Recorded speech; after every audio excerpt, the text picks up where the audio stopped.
हरे कृष्णा। आप सभी का स्वागत है हमारे YouTube चैनल पर। आप सभी का दिन शुभ और मंगलमय हो। भगवान शिव जी और माता पार्वती की कृपा आप सभी पर सदैव बनी रहे। आज हम लोग पद्म पुराण के खंड 1 अध्याय 6 का वृतांत को सुनेंगे। माता सती ने अपने शरीर का त्याग क्यों किया, दक्ष यज्ञ क्यों विध्वंस किया, ये सब आज हम इस अध्याय में जानेंगे। चलिए सुनते हैं। इससे पहले आप सभी से विनम्र आग्रह है, कथा को पूरा सुनिएगा और लाइक सब्सक्राइब शेयर अवश्य कीजिएगा। कमेंट बॉक्स में हर हर महादेव ओम नमः शिवाय अवश्य लिखें। सती का देहत्याग और दक्ष यज्ञ विध्वंस।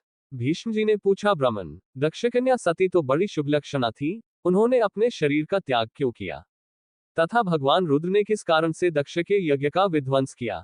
पुलस्त्य जी ने कहा, भीष्म प्राचीन काल की बात है, दक्ष ने गंगाद्वार में यज्ञ किया। उसमें देवता, असुर, पितर और महर्षि सब बड़ी प्रसन्नता के साथ पधारे। इंद्र सहित देवता, नाग, यक्ष, गरुड़, लताएं, औषधियां, कश्यप, भगवान अत्रि, मैं, पुलह, ऋतु, प्राचेतस, होता, अध्वर्यु, उद्गाता और ब्रह्मा, इन चारों के द्वारा अंगिरा तथा महातपस्वी वशिष्ठ जी भी उपस्थित हुए। वहां सब ओर से बराबर वेदी बनाकर उसके ऊपर चातुर्होत्र की तारांकन स्थापना हुई। उस यज्ञ में महर्षि वशिष्ठ, होता, अंगिरा, अध्वर्यु, बृहस्पति, उद्गाता तथा नारद जी ब्रह्मा हुए। जब यज्ञ कर्म आरंभ हुआ और अग्नि में हवन होने लगा, उस समय तक देवताओं के आने का क्रम जारी रहा। स्थावर और जंगम सभी प्रकार के प्राणी वहां उपस्थित थे। इसी समय ब्रह्मा जी अपने पुत्रों के साथ आकर यज्ञ के सभासद हुए तथा साक्षात भगवान श्री विष्णु भी यज्ञ की रक्षा के लिए वहां पधारे। 8 वसु, 12 आदित्य, 2 अश्विनी कुमार, 49 मरुदगण तथा 14 मनु भी वहां आए थे। इस प्रकार यज्ञ होने लगा, अग्नि में आहुतियां पड़ने लगी। वहां भक्ष्य भोज्य सामग्री का बहुत ही सुंदर और भारी ठाट बाट था। ऐश्वर्य की पराकाष्ठा दिखाई देती थी। चारों ओर से 10 योजन भूमि यज्ञ के समारोह से पूर्ण थी। वहां एक विशाल वेदी बनाई गई थी, जहां सब लोग एकत्रित थे। शुभलक्षण सती ने इन सारे आयोजनों को देखा और यज्ञ में आए हुए इंद्र आदि संपूर्ण देवताओं को लक्ष्य किया। इसके बाद वे अपने पिता से विनययुक्त वचन बोली। सती ने कहा, पिताजी, आपके यज्ञ में संपूर्ण देवता और ऋषि पधारे हैं। देवराज इंद्र अपनी धर्मपत्नी शची के साथ ऐरावत पर चढ़कर आए हैं। पापियों का दमन करने वाले तथा धर्मात्माओं के रक्षक परमधर्मिष्ठ यमराज भी धूमों की साथ दृष्टिगोचर हो रहे हैं। जल जंतुओं के स्वामी वरुण देव अपनी पत्नी गौरी के साथ इस यज्ञ मंडप में सुशोभित हैं। यक्षों के राजा कुबेर भी अपनी पत्नी के साथ आए हैं। देवताओं के मुख स्वरूप अग्निदेव ने भी यज्ञ मंडप में पदार्पण किया है। वायु देवता अपने 49 गण के साथ और लोकपावन सूर्यदेव अपनी भार्या संज्ञा के साथ पधारे हैं। महान यशस्वी चंद्रमा भी सपत्नीक आए हैं। 8 वसु और 2 अश्विनी कुमार भी उपस्थित हैं।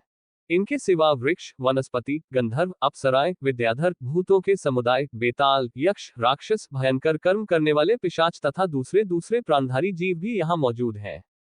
भगवान कश्यप, शिष्यों सहित वशिष्ठ जी, पुलस्त्य, पुलह, सनकादि महर्षि तथा भूमंडल के समस्त पुण्यात्मा राजा यहाँ पधारे हैं। अधिक क्या कहूं, ब्रह्मा जी को बनाई हुई सारी सृष्टि ही यहाँ आ पहुंची है। ये हमारी बहनें हैं, ये भांजे हैं और ये बहनोई हैं। ये सब के सब अपनी अपनी स्वी, पुत्र और बांधव के साथ यहाँ उपस्थित दिखाई देते हैं। आपने दान मानादि के द्वारा इन सब का यथावत सत्कार किया है। केवल मेरे पति भगवान शंकर ही इस यज्ञ मंडप में नहीं पधारे हैं। उनके बिना ये सारा आयोजन मुझे सुनासा ही जान पड़ता है। मैं समझती हूँ आपने मेरे पति को निमंत्रित नहीं किया है, निश्चय ही आप उन्हें भूल गए हैं। इसका क्या कारण है, मुझे सब बातें बताइए। पुलस्त्य जी कहते हैं, प्रजापति दक्ष ने सती के वचन सुने।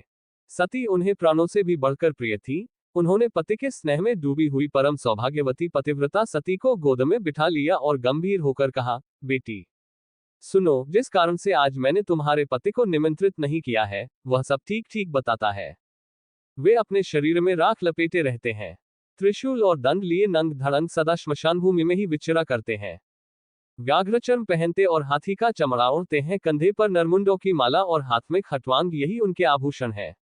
वे नागराज वासुकी को यज्ञोपवीत के रूप में धारण किए रहते हैं और इसी रूप में वे सदा इस पृथ्वी पर भ्रमण करते हैं। इसके सिवा और भी बहुत से घृणित कार्य तुम्हारे पति देवता करते रहते हैं।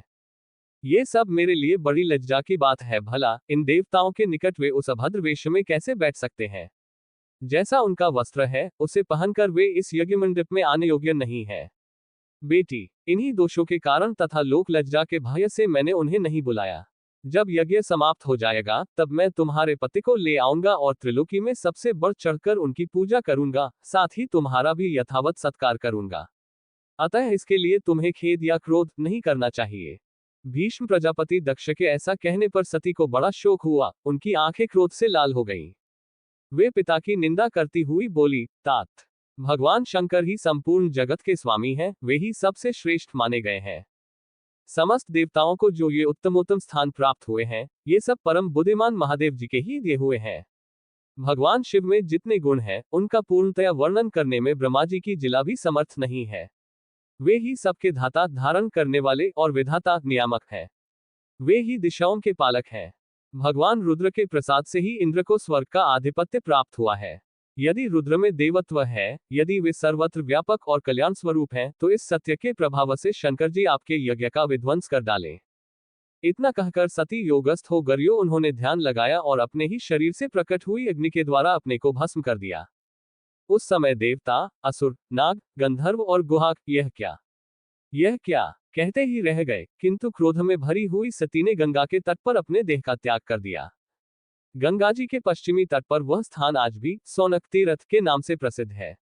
भगवान रुद्र ने जब ये समाचार सुना, तब अपनी पत्नी की मृत्यु से उन्हें बड़ा दुख हुआ और उनके मन में समस्त देवताओं के देखते देखते उसको नष्ट कर डालने का विचार उत्पन्न हुआ।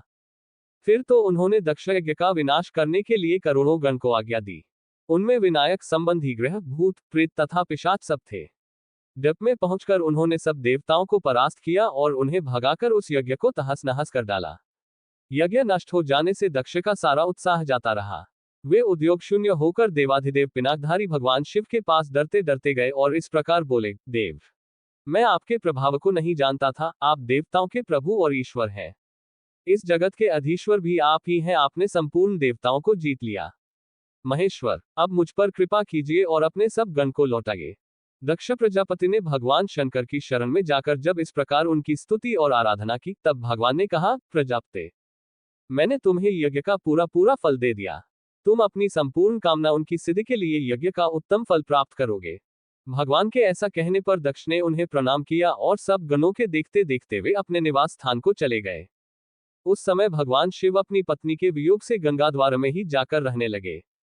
हाय, मेरी प्रिया कहाँ चली गई? इस प्रकार कहते हुए वे सदा सती के चिंतन में लगे रहते थे। तदनंतर एक दिन देवर्षि नारद महादेव जी के समीप आए और इस प्रकार बोले, देवेश्वर, आपकी पत्नी सती देवी, जो आपको प्राणों के समान प्रिय थी, देहत्याग के पश्चात इस समय की कन्या होकर प्रकट हुई है। मेना के गर्भ से उनका आविर्भाव हुआ है। वे लोक के तात्विक अर्थ को जानने वाली थी। उन्होंने इस समय दूसरा शरीर धारण किया है। नारद जी की बात सुनकर महादेव जी ने ध्यानस्थ हो देखा कि सती अवतार ले चुकी है। इससे उन्होंने अपने को कृतकृत्य माना और स्वस्थचित होकर रहने लगे। फिर जब पार्वती देवी यौवनावस्था को प्राप्त हुई, तब शिव जी ने पुनः उनके साथ विवाह किया। भीष्म, पूर्व काल में जिस प्रकार दक्ष का यज्ञ नष्ट हुआ था, उसका इस रूप में मैंने तुमसे वर्णन किया है। इससे आगे आप लोग अगले अध्याय में सुनेंगे।